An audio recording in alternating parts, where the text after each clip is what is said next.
لا إله إلا الله وحده لا شريك له وأشهد أن محمدا عبده ورسوله لا نبي بعده.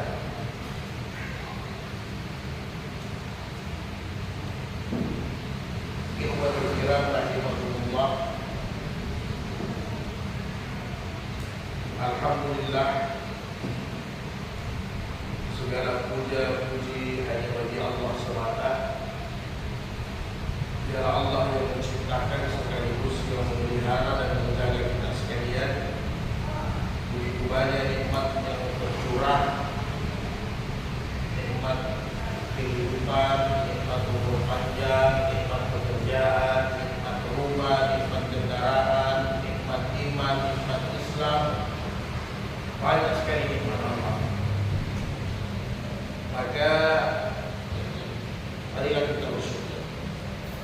La'in syakartum la'azidannakum wa la'in kafartum inna 'adzabi lasyadid.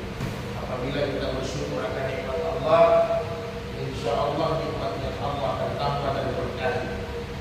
Tapi apabila kita kufur, maka ingatlah sesungguhnya azab Allah itu sangat pedih.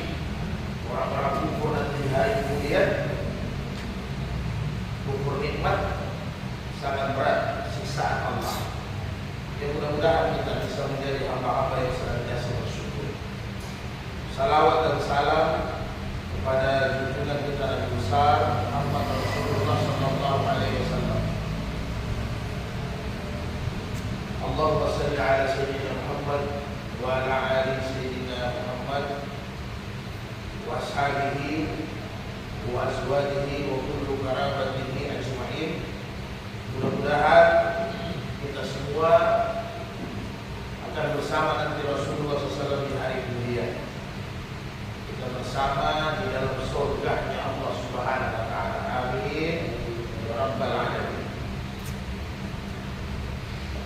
Kemudian kita kembali bersyukur kita masih diberikan kekuatan oleh Allah, hidayah untuk duduk dalam majelis ilmu. Kita beriktikaf menunggu sampai salat Isya berikut.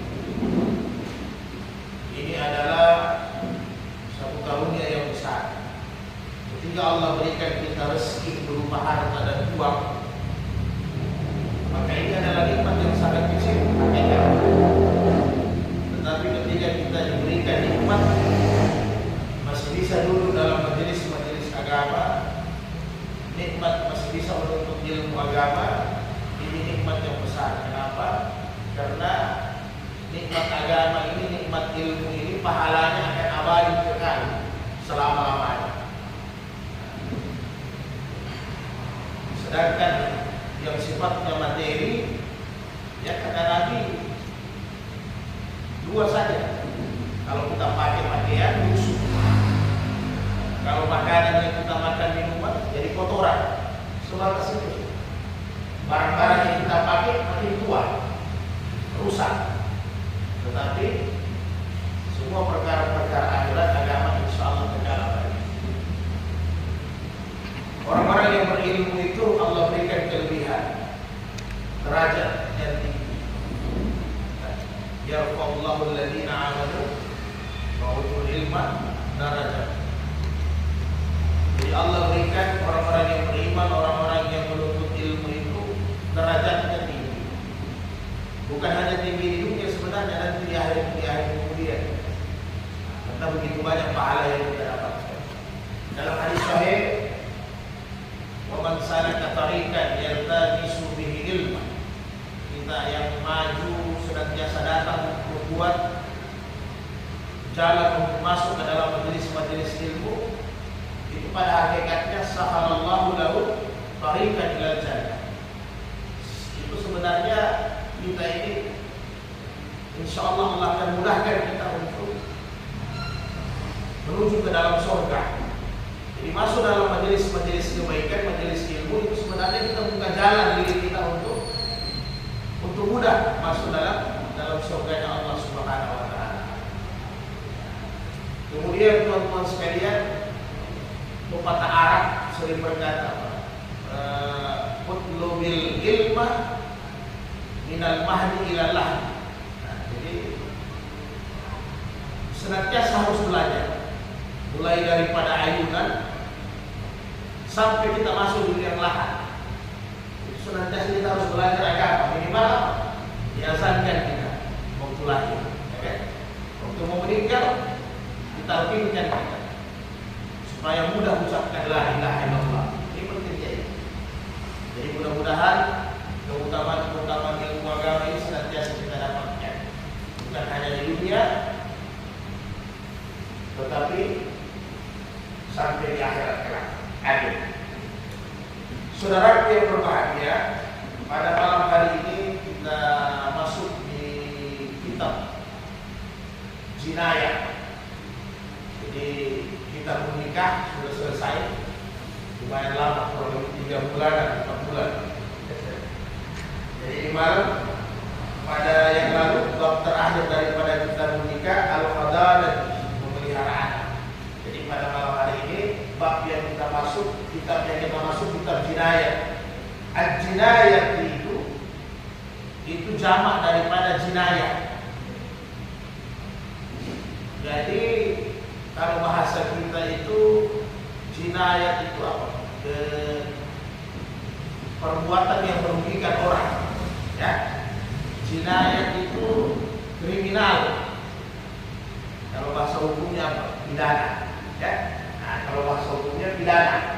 Jadi yang berhubungan dengan pidana kriminal, inilah pembahasannya.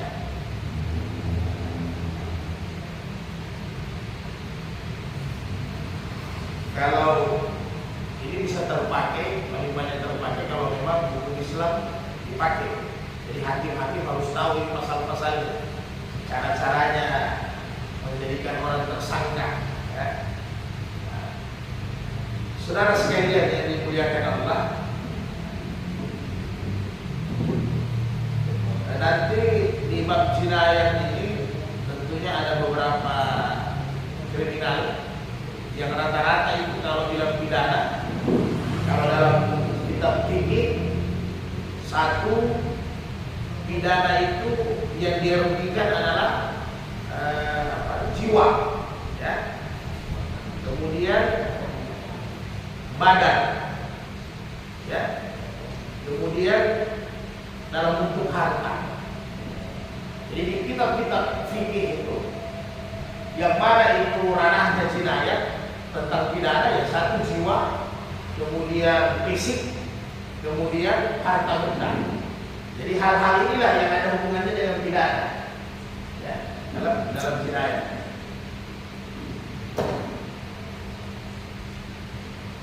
Dicari ya, terjemahan nanti cari Al-Baqarah 178 dengan An-Nisa 92. Tandainya maksudnya Al-Baqarah 178. Ya ayyuhalladzina amanu kutiba alaikumul qisas. 178 dengan An-Nisa ayat 92. Jadi malam hari ini kita mulai dari hadis yang ke-1008. Kita mulai dari hadis yang ke-1008. Ada masalah nanti kita bahas sama-sama. A'udzubillahi samii'il 'aliim minasyaitonir rajiim. Bismillahirrahmanirrahim. An Ibnu Mas'ud radhiyallahu anhu ta'ala qala Rasulullah sallallahu alaihi wasallam, maksud bahwa beliau berkata bahwa Rasulullah SAW bersabda, la yahillu damri'in muslimin yashhadu an la ilaha illallah wa anni rasulullah illa bi ihda salasin. Jadi kata Rasulullah, tidak halal darahnya orang Islam, tidak boleh ditumpahkan, tidak halal darahnya orang Islam apabila dia bersyahadat la ilaha illallah, itu tandanya muslim, wa anni rasulullah, kecuali 3 perkara ini. Jadi artinya tidak bisa kita membunuh, menumpahkan darah, haram hukumnya, dosa besar. Kecuali 3 perkara ini, kata Rasul. As-saybi zanni. As-saybi ini boleh janda artinya, boleh juga duda. Artinya orang yang sudah menikah, tapi pasangannya sudah meninggal.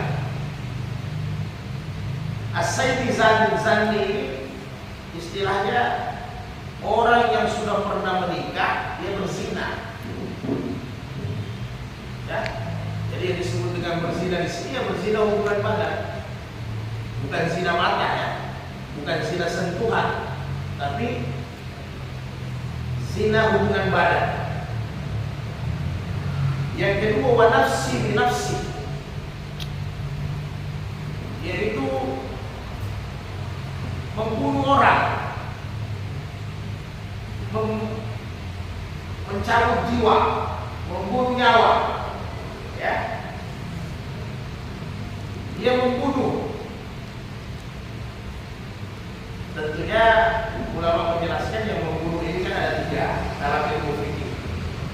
Ada namanya sengaja, ada namanya tidak sengaja, ada juga namanya seperti sengaja. Nah, kira-kira begitu. Nah, jadi ketika kita membunuh jiwa, ini yang ada hubungannya dengan kisas. Kisas ini balasan ya. Nah, kisas ini balasan yang setimpal, yang sama. Yang ketiga, wat tariki lidinihi wal lidinihi al-mufariqi lil jama'ati tafaqun alaih, hadis Bukhari Muslim. Yang ketiga, orang yang keluar dari agama, murtad, kemudian dia keluar dari jamaah, keluar dari agama. Ini ada nanti pembahasan Imam Mazhab lagi. Orang murtad yang bagaimana, yang halal darahnya. Nah, karena ini pembahasan ilmiah, fikih, hukum, jadi kita bahas. Ya. Tapi nanti timbangan-timbangannya Nabi itu tidak semudah yang kita dengar secara tekstual. Banyak syarat-syaratnya, tidak sembarang ini mau dalam hal menegakkan hukum pidana, tidak sembarang. Ya. Tetap ada timbangan-timbangannya. Jadi tidak semudah itu menghukum juga orang. Tentunya ada sama juga dengan hukum pidana. Yang ada hanya kalau hukum pidana buatan manusia kan terlalu banyak belok-beloknya, ya, terlalu banyak TPBG-nya. Nah, kalau hukum Islam itu simpel. Jadi ketika kita yang Nabi sampaikan bahwa menumpahkan darah, saling membunuh itu haram hukumnya, tidak boleh. Dosa besar, salah satu dosa besar adalah membunuh. Tidak bisa. Kecuali kata Nabi ada 3 macam jenis ini. Dan memang ini karena hukum jinayatnya ya harus ditegakkan. Ya sama lah. Kalau kita ambil contoh seperti hukum positif yang ada, kan ada juga hukuman mati kan begitu. Nah, hanya ada hukuman mati dalam Islam, itulah kisas. Jadi hati-hati, as-saybi zanni ini orang yang pernah menikah, tapi pasangannya sudah meninggal. Ini hati-hati. Kenapa boleh dibunuh? Karena memang hukumannya rajam. Ya kan begitu. Kalau kita bahas. Tapi orang yang masih pemuda, orang yang masih gadis, yang belum menikah, kalau dia berzina hubungan badan, ya tentunya hukumannya dicambuk 100 kali. Dicambuk 100 kali. Tapi kalau yang sudah menikah itu dirajam. Jadi sebenarnya Rasul itu cinta sama kita. Ini supaya ada efek jerah. Jadi jangan sembarang berzina. Makanya Allah itu sudah tegaskan, bukan jangan berzina, la taqrab, jangan dekati. Karena perkara-perkara zina ini jangan didekati. Banyak yang perkara zina bisa bahaya. Coba tangan sembarangan, biar lawan jenis. Tatapan mata, makanya perintahan mulai daripada jangan berjabat yang tidak mahram, jangan menatap dengan pandangan syahwat lewat mata nanti masuk di hati, jangan berduaan, ikhtilat antara laki-laki dengan perempuan yang tidak mahram, karena ketika Ini cara-cara Nabi untuk jangan sampai kita mendekati zina. Ini sudah diatur dalam agama. Jangan bertamu di rumah seseorang kalau di situ tidak ada suaminya, tak boleh. Jadi mencegah fitnah. Bahkan satu orang sahabat bertanya, ya Rasul, bagaimana dengan ipar? Ipar ini mahram. Mahram dalam arti kata tidak bisa nikah karena saudaranya sudah kita nikahi, kan begitu. Jadi sebatas itu mahramnya. Sehingga kadang-kadang sahabat berkata, bagaimana dengan ipar? Ipar itu bahaya, mau. Nabi bilang, artinya apa? Betul dia tidak bisa nikah, tapi mahramnya itu mahramnya hati-hati, terbatas. Ya, karena kalau saudara istri kita meninggal, kita punya ipar, boleh kita kawini lagi. Hanya tidak boleh dikawini sekaligus. Jadi sudah Nabi atur, berhati-hati jangan sampai terjadi zina. Hal-hal yang mendekati zina itu sudah diatur sama agama. Diatur sudah.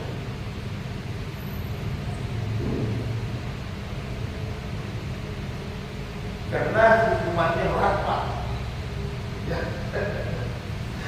Di Rajam ini berat. Lalu sudah kita sebut bagaimana Rajam itu di tanah. Cuma ada perbedaan ulama mazhab. Kalau mazhab Imam Ahmad ditanam sampai kepala, ya kan?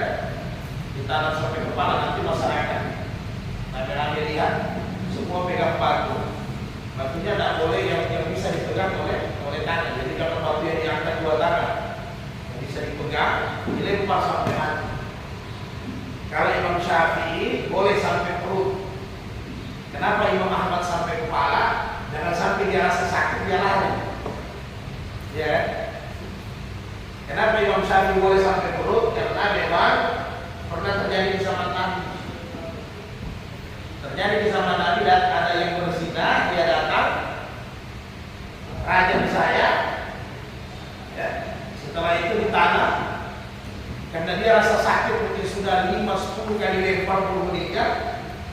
Yang namanya pasir, padang pasir agak mudah. Akhirnya dia lari. Jadi di zaman Nabi ada yang langsung mati, ada yang juga lari di zaman Nabi. Jadi ketika dia dirajam dia lari, sahabat kejar, tangkap, ya kan? Ditanam ulang, dilempar ulang. Padahal Nabi sampaikan. Nabi bilang kalau seandainya dia lari, biarkan saja tadi. Kenapa kamu tangkap? Iya kan? Biar aja dia lari. Itulah hebatnya hukum Islam. Artinya dia mendatangi hukum kalau dia siap. Ikhlas rida, tapi kalau dia rasa sakit dia lari, biar saja katakan nanti di urusannya itu, siapa tahu dia mau taubat. Jadi begitu aturannya Rajam. Jadi kalau ada yang lari, nggak usah kita tangkap. Karena ini kan harus keimanan dari dalam. Orang yang seperti sahabat, Nabi sudah berupaya sebenarnya ketika datang satu laki-laki yang lain dalam hadis sahih, ya Rasul sucikan saya sudah berzina. Nabi bilang tidak. Mereka itu hanya pegang, karena dalam agama pemegang itu sudah zina, ya. Tapi bukan zina kemaluan. Mereka hanya pegang, tidak Nabi. Mereka hanya kau peluk, tidak ya Nabi. Dia datang ulang. Nabi sengaja mengalihkan. Itulah hebatnya hukum di zaman Nabi. Sekarang yang tidak terbukti dipaksakan terbukti, kan begitu? Yang sudah terbukti dipaksakan dipalsukan, dihilangkan. Di zaman Nabi tidak. Orang yang bersalah itu, walaupun Nabi sudah cari yang berikan, orang yang itu hanya cium kata Nabi. Tidak ya Rasul, kemampuan saya masuk. Jelas. Dihukum sampai meninggal. Jadi orang tidak takut dengan hukum. Karena apa? Orang di zaman Nabi dia manusia biasa, makanya sempat berzina seperti kita. Tapi keimanan dengan rasa takutnya itu luar biasa. Andai saya tidak dihukum di dunia, berarti saya akan berurusan dengan Allah nanti di hari kemudian. Itu yang mereka takut. Jadi kalau sementara ada yang dihukum raja, tiba-tiba lagi, biarkan aja Nabi bilang. Artinya berarti dia tidak mampu kan? Kalau tidak mampu urusan dia. Tidak usah dikejar. Tapi karena waktu itu mereka belum tahu ilmunya sahabat. Dia tangkap, mereka mati Dia tahu juga mereka mati. Karena dia bilang kalau yang begitu tidak apa. Kalau andai kata dia lari tadi tidak apa. Bahkan di kasus yang lain, setelah sahabat itu dirajam habis berzina, sahabat sempat terdengar dari Nabi ngomongan sahabat, celaka itu laki-laki. Ya begitu, dia berzina. Maka apa kata Nabi bilang? Jangan kau katakan celaka kepada saudaramu ini. Sesungguhnya tempatnya di surga, Allah terima tobatnya. Karena tidak gampang, dia bersalah, dia datang. Ya Rasul, saya datang, hukum saya. Berarti tobatnya sungguh-sungguh. Maka kata Nabi, jangan kau katakan sahabat mungkin celaka. Bahkan dia masuk surga karena tobatnya telah diterima oleh Allah. Dengan dia siap dihukum raja. Jadi hati-hati Pak ya, perkara-perkara zina. Yang hal-hal yang mendekati hati-hati. Nah, kemudian membunuh dengan sengaja, itu sudah jelas. Membunuh dengan sengaja berarti ada perencanaan. Kalau dalam pidana kan begitu. Ada perencanaan, itu yang membunuh dengan sengaja.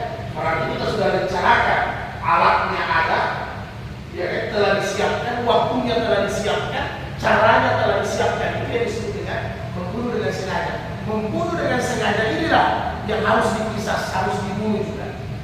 Sebentar kita bahas mengenai yang mirip, yang tidak disengaja dengan yang seperti sengaja. Ya, ada juga modelnya.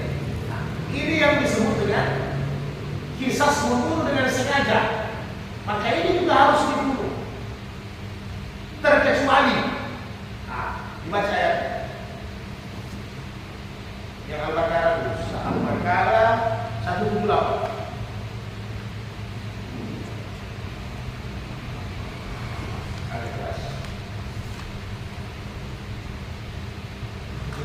Wahai orang-orang yang beriman, wahai orang-orang yang beriman dan diwajibkan atas kamu melaksanakan kisos berkenaan dengan orang yang dibunuh, orang merdeka dengan orang yang merdeka, hamba sahaya dengan hamba sahaya, perempuan dengan perempuan. Tetapi barang siapa memperoleh maaf dari saudaranya, hendaklah dia mengikutinya dengan baik dan bayar dia ada tebusan kepadanya dengan baik pula. Yang demikian itu adalah keringanan dan rahmat dari Tuhanmu. Barang siapa melampaui batas seperti itu, maka ia akan mendapat azab yang sangat pedih. Ini dalil membunuh dengan sengaja. Jadi jelas, tegakkan hukum kisas, terkecuali keluarga korban yang kita bunuh memaafkan. Alhamdulillah. Jadi kalau keluarga yang korban memaafkan pelaku, ya alhamdulillah. Tetapi ada ketentuannya. Selain dimaafkan, dia harus bayar diat. Ya, itu bayar diat kalau dimaafkan. Berapa diat? Nanti di bab diat ada, tidak apa-apa kita. Diat itu kurang lebih 100 ekor unta, itu ketetapan Nabi. Lumayan Pak ya, hati-hati. 100 ekor unta. Berapa satu ekor unta? 45 juta. Umpama. Jadi berapa kali 100? 450 juta. Bahkan sekarang kalau di Arab Saudi ada sampai 4 miliar ya. Tergantung berapa punya kita. Kalau di sana dia ambil unta yang harga 400 juta ya berarti 4 miliar. Ada kasus baru-baru dia dimaafkan, maka mereka minta 4,5 miliar rupiah.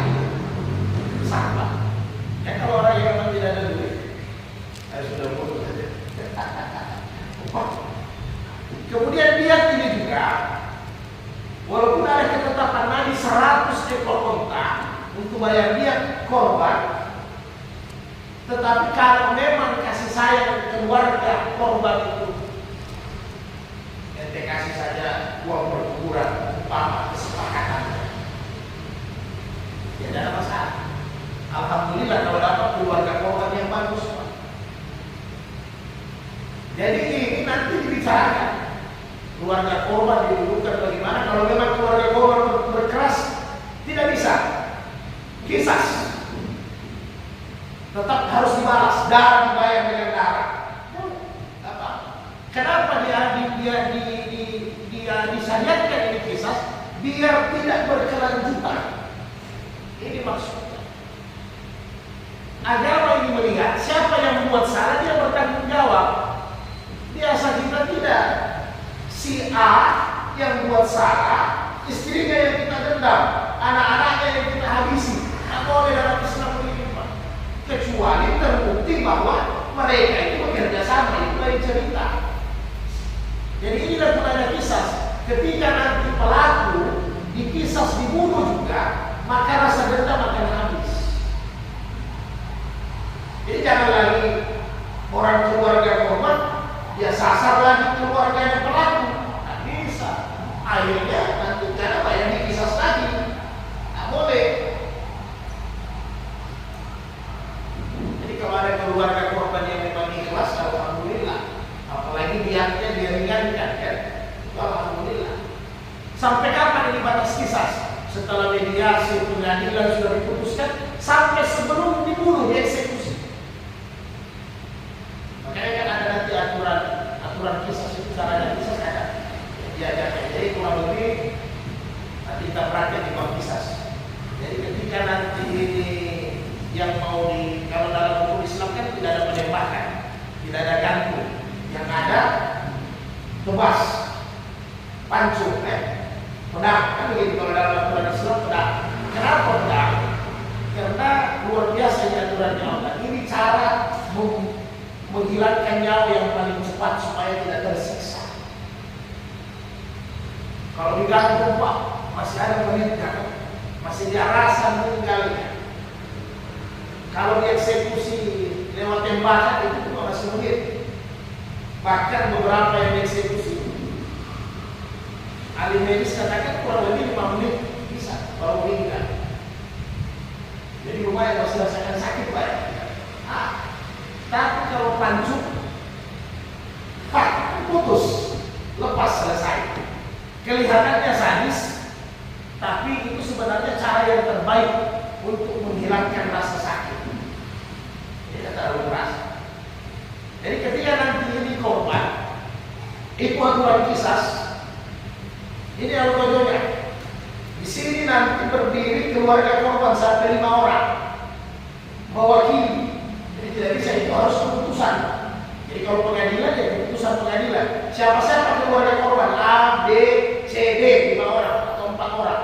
Nah, ini al-qadiyah. Ketika dia mau pancung, angkat pertama, dia harus lihat ini keluarga pertama. Kalau keluarga pertama tidak ada reaksi, keluarga kedua. Jadi sampai begitu hukum Islam, Pak. Keluarga kedua sudah memulai, tidak ada reaksi. Keluarga ketiga tidak ada reaksi. Ketika itu barang sudah mau dihantam di leher, keluarga yang keempat angkat tangan. Maafkan. Maka hukum Islam tidak jadi dipancung. Walaupun 3 keluarga ini tidak ada rasa kasihan 3 ini, yang satu ada rasa kasihan, maka dibatalkan. Jadi sampai begitu, Pak. Jadi tidak asal pancung. Lain kalau kasus narkoba dengan minuman keras beda. Ya, kalau perlu tidak dihadirkan keluarga, karena dia membunuh banyak jiwa. Ya, yang baru-baru dilarang itu kasus narkoba. Ada 3 orang dari Afrika, itu langsung disambut hadir. Karena lain lagi mulai. Nah ini urusan yang urusan umum. Jadi ketika 4 keluarga yang umpama dihadirkan dalam keputusan sidang, itu tidak asal dia lihat lagi keluarga pertama, dia lihat keluarga kedua, dia lihat keluarga ketiga tidak ada reaksi. Kalau keluarga keempat ada reaksi, berarti batal. Mediasi lagi, bayar dia. Sampai begitu. Jadi tetap dibuka seluas-luasnya, tidak asal ini saja. Jadi makanya kalau belajar Islam jangan sepotong-sepotong. Kalau kita lihat pancung, bisa seolah-olah kita sadis. Padahal tidak hukum Islam. Karena banyak terjadi, pasti orang ada kasih sayang. Kalau memang belum ajalnya ini pancung, pasti akan muncul Allah berikan kasih sayang. Salah satu keluarga yang dihadirkan waktu eksekusi. Ada begitu. Karena aturan Nabi itu yang dipancung harus ditutup matanya. Makanya kalau di Arab Saudi sekarang, yang pancung sekarang itu yang dari zaman Nabi, keluarganya terus tidak pernah putus, Pak. Jadi dia punya sanad itu sahih. Karena memang keluarganya dilatih untuk itu, Mas.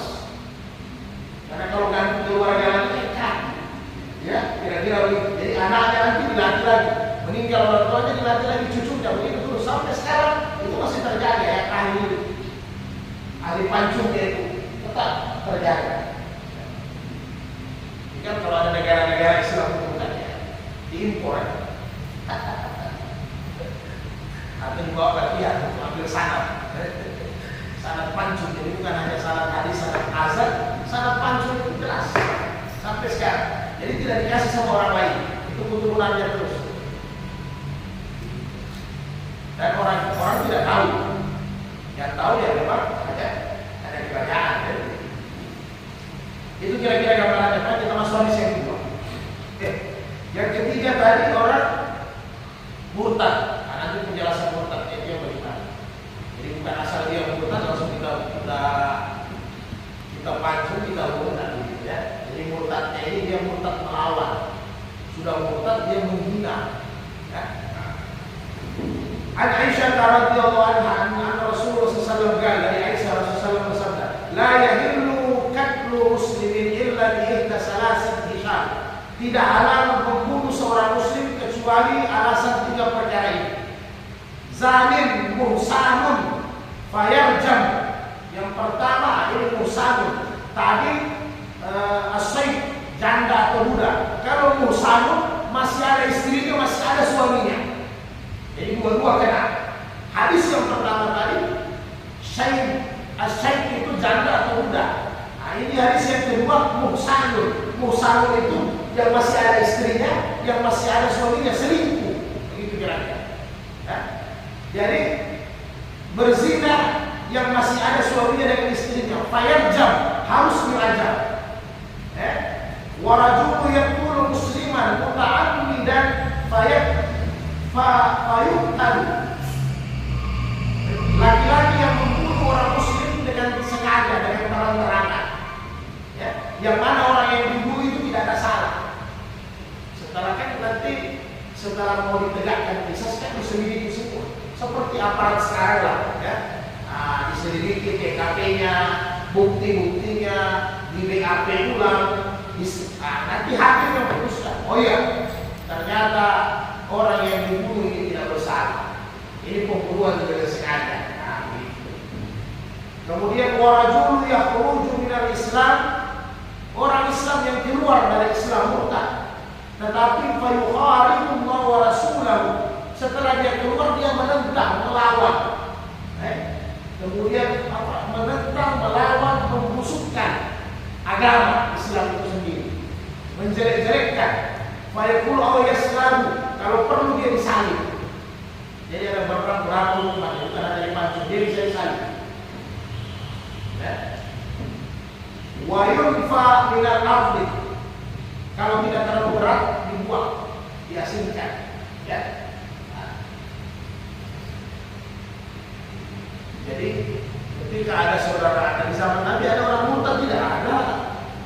Di zaman Nabi bukan nanti Nabi meninggal. Kalau Nabi sudah meninggal ya banyak yang murtad ya, Nabi palsu. Ya kan? Kemudian orang-orang murtad begitu banyak. Setelah Nabi meninggal karena mereka anggap bahwa Nabi itu tidak mati, ternyata mati. Terus asa dia. Padahal Nabi sudah sampaikan ayat sudah turun, Rasulullah itu manusia biasa, dia akan mati. Kalau engkau menyembah Muhammad, Muhammad akan mati. Tapi kalau engkau menyembah Allah, Allah kekal abadi. Kan begitu. Jadi Rasul ini sebagaimana nabi-nabi terdahulu kata Allah, dia hanya membawa risalah, menyambung. Karena nabi-nabi terdahulu manusia meninggal, ada zamannya meninggal, disambung satu nabi, disambung satu nabi. Tetapi risalahnya itulah yang abadi. Ya? Nah, risalahnya itulah yang abadi. Jadi yang disebut dengan murtad yang melawan. Sudah dia murtad, semua hal-hal ibadah hukum Islam dia jelekkan. Ini ditangkap. Tidak boleh dibiarkan kalau pemerintah Islam bahaya. Ini virus. Jadi kalau Anda mau murtad silahkan, tidak ada paksaan dalam agama.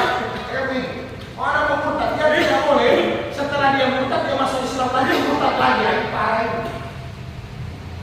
Dia harus ditangkap. Sekarang kan kebebasan ya, bebas orang. Tidak bisa. Murtad yang ini yang bahaya.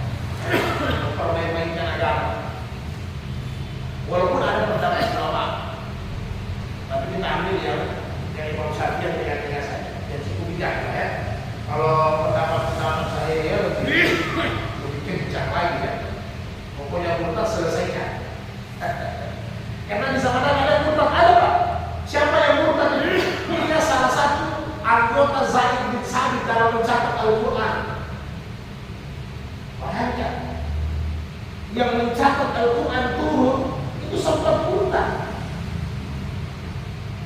Dari Madinah dia lari ke Mekah.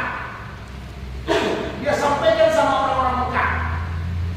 Ya, dia sampaikan sama orang-orang Mekah bahwa lupa namanya itu sahabat. Saya ini penulis Al-Quran salah satu. Semua yang saya tulis, karena dia waktu itu tidak tahu, dia orang berpendidikan. Semua yang saya tulis itu saya salahkan, saya bengkokkan, tidak betul. Sampai dia fitnah orang-orang itu, dia sampaikan semua. Al-Quran yang Muhammad itu tidak betul, saya yang tulis. Saya tidak tulis betul, makanya saya keluar dari dia. Sampai begitu Pak, yang murtad di zaman Nabi. Maka banyak sahabat memberi kedah. Umar bilang kita mau remas yang dari leher dia. Nabi bilang ya, ada saatnya Al-Quran semua yang saya tulis itu salah, tidak betul. Beginilah kan orang-orang murtad yang banyak soal juga. Oh saya mau mengajar, saya butuh ini, saya butuh ini. Pernah terjadi mereka tidak tahu karena keterbatasan ilmu, dia tidak baca sejarah bagus, padahal dia sudah contoh orang-orang yang dulu, dia tidak sadar ya secara tidak bagus. Kemudian, jadi ini yang pertama tadi, hati-hati selingkuh ya. Jadi masih ada suami, masih ada istri, jadi hukumannya sama. Jadi sekarang kalau kasusnya, maaf, tapi ini hanya di majelis ini, jangan di sebuah juga. Jadi kalau terjadi umpam, ya sebenarnya itu harus pertanyaan. Kalau terjadi si A, si B, si A dengan si B suami istri, ini kan banyak terjadi. Tiba-tiba dia selingkuh sama C, ya si B ini istrinya selingkuh sama C, dia dapat. Ya kalau kita negara hukum sekarang kan lapor, ya kan? Lapor nanti ditangkap. Tapi ingat pidana kita kalau suka sama suka, ujung-ujungnya nanti dilepas Pak ya. Nah, jadi kecuali ASN. Nah, kalau ASN ada sanksinya, bisa-bisa pemecatan. Nah, tapi kalau di luar ASN agak sulit Pak. Kalau sudah nanti terjadi suka sama suka, setengah kita mau jerat kemana dia? Karena tidak ada yang paksa, tidak ada unsur pidananya di Pak. Kecuali pidana kalau masuk agama punya hukum. Jadi ujung-ujungnya lepas. Makanya sering terjadi suaminya eksekusi saja ibu orang, ya kan? Kira-kira berdosa tidak? Tidak. Nah, Tidak. berdosa tidak? Dia tidak berdosa tapi harus dihukum. Itu aturannya. Jadi aturan hukum dia berdosa tetap harus dihukum. Apa hukumannya? Ada lagi kan? Bisa hukum. Ya. Jangan dibawa di fatwa di luar ya. Ini aturan Nabi, aturan agama. Kita perbandingkan saja dengan hukum positif yang ada kan. Memang kalau menjerat orang selingkuh ini susah, setengah mati, biar pada selingkuh. Karena kalau dia bilang suka sama suka selesai, pakai dia ujung-ujungnya lepas.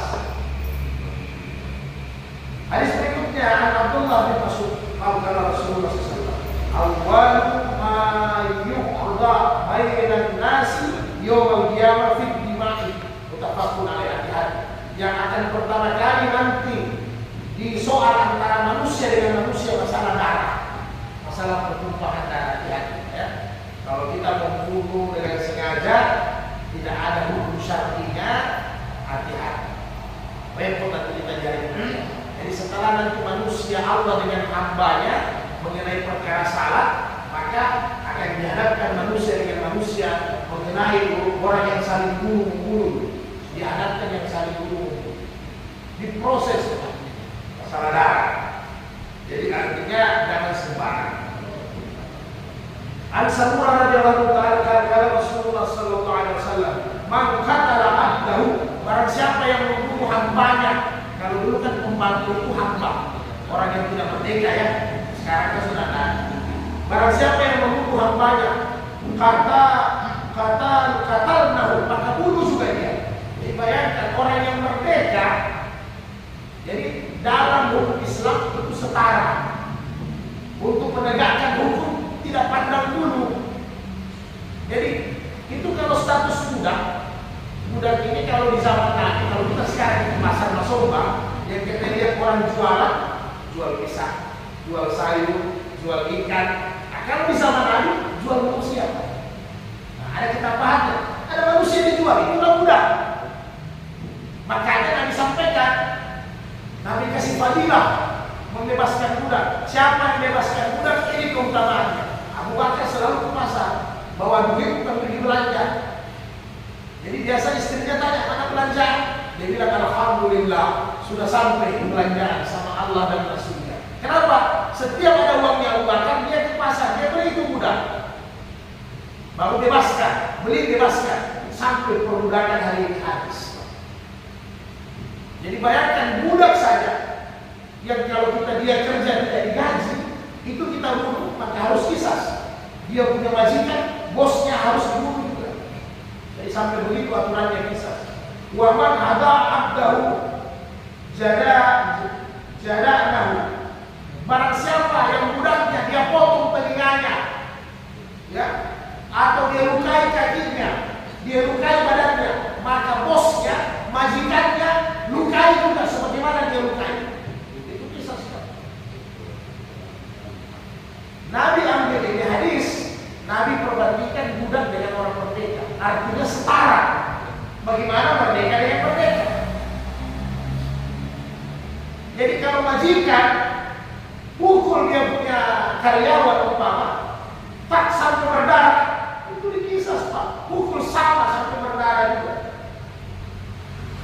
Hanya kisah ini, kalau parah jangan terburu-buru dikisas, nanti kita menyesal.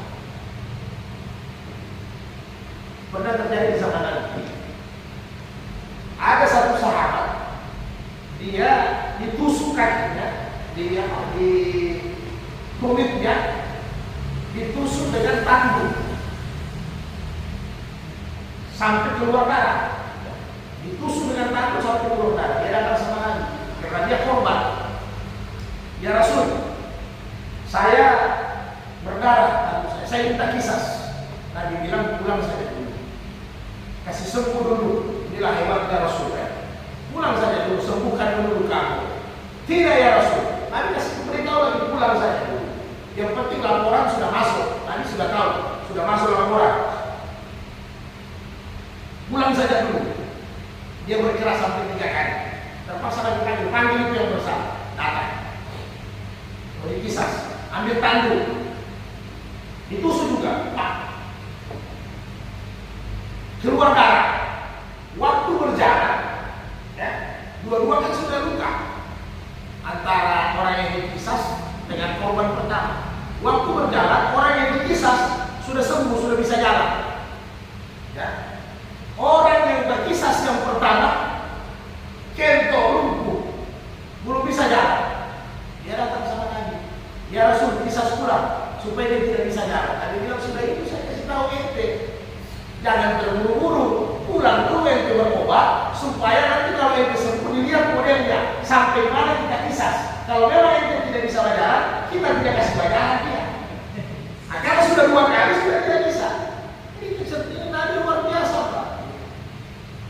Jadi ketika dia datang lagi, dia mau dikisas pulang, Nabi bilang sudah nggak bisa, kan sudah dikisas.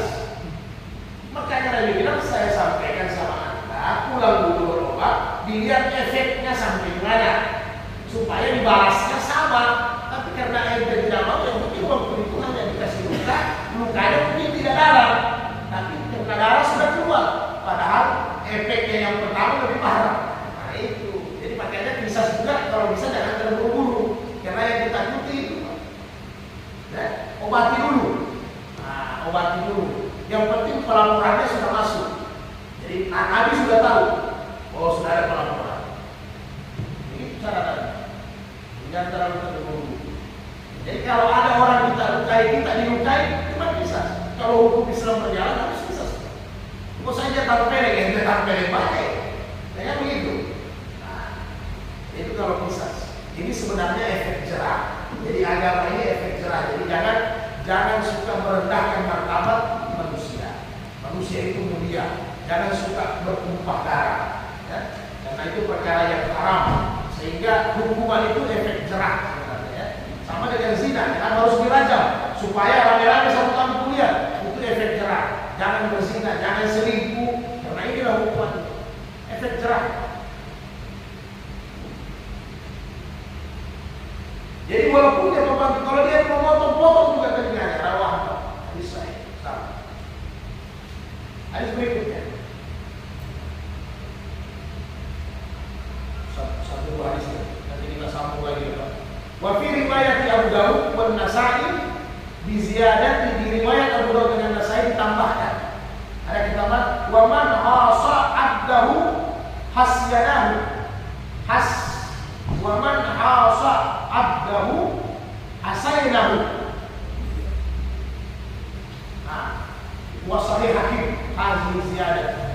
Jadi barang siapa yang mengkebiri orang, ya, karena ada dulu menyiksa budaknya, dia kebiri. Kenapa dia kebiri? Supaya tidak melahirkan. Kalau laki-laki supaya dia tidak mengganggu istri saya. Maka kalau dia kebiri juga. Sama.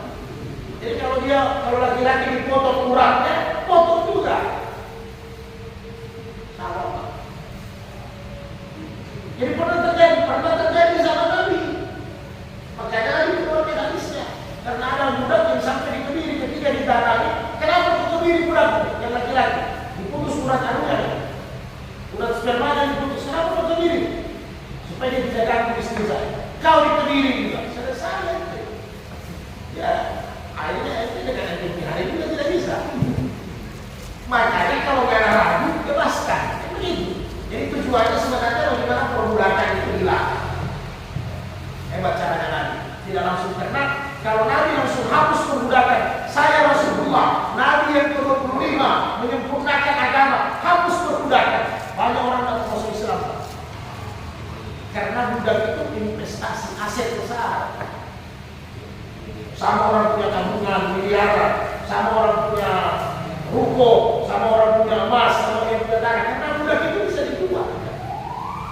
Jadi kalau Nabi langsung ekstrim hapus perbudakan, pasti banyak yang menolak. Jadi ada cara-cara sampai perbudakan. Hadis yang terakhir, An Umar bin Khattab radhiyallahu anhu qala, sami'tu Rasulullah sallallahu alaihi wasallam yaqul, la yuqalu walidu bil waladi. Rawahu Ahmad wa Tirmizi wa Ibnu Majah wa sahihahu Ibnu Jarud wal Baihaqi. Jadi satu hadis sahih kata Rasulullah, jangan dituntut, tidak ada kisah orang tua yang membunuh anaknya. Nah, ini lain lagi urusnya Pak ya. Ini lain lagi. Nanti di bab dia kita akan bahas. Orang tua yang membunuh anaknya tidak dikisah. Jelas Pak? Tentunya nantinya ada penyelidikan. Ya. Ya kalau sekarang mungkin aparat kepolisian dicek BAP-nya, alat buktinya dan sebagainya. Tapi aturan hukum Islam, ketika orang tua membunuh anak, tentunya membunuh dalam arti kata perkara agama, ya, bukan sembarangan. Jadi tidak bisa anak yang bagus-bagus kita bunuh. Nah itu lain cerita. Jadi tidak ada tuntutan. Apalagi ketika itu anak dia membangkang sama agama, tidak mau mendengar, dia ada sudah mirip-mirip hampir menjadi anak yang durhaka dan sebagainya, itu tidak ada tuntutan. Orang tua tidak ada tuntutan. Ya. Nanti ada pembahasannya di dia, tapi tetap orang tua ditangkap, tapi tidak dikisah. Paham Pak? Ya. Jadi ketika orang tua nanti setelah diselidiki bahwa kasus pembunuhan orang tuanya ini betul-betul karena betul-betul mau mendidik, ya, mau mendidik, mau mengajak, atau bisa jadi bela diri. Karena kalau anaknya juga sudah dewasa kan begitu. Nah, ada juga anak kan yang paham kan. Nah, jadi ketika anak sudah diselidiki tidak terbukti, maka orang tua tidak ada kisah. Hanya tetap ditangkap. Nah, tetap nanti ditangkap. Istilah dihukum, ada hukumannya. Ada hukumannya. Kira-kira sebatas itu dulu. Nanti kan masih banyak. Rajam, masalah diat itu berapa. Jadi gambarannya diat untuk pembunuhan sudah 100 ekor unta.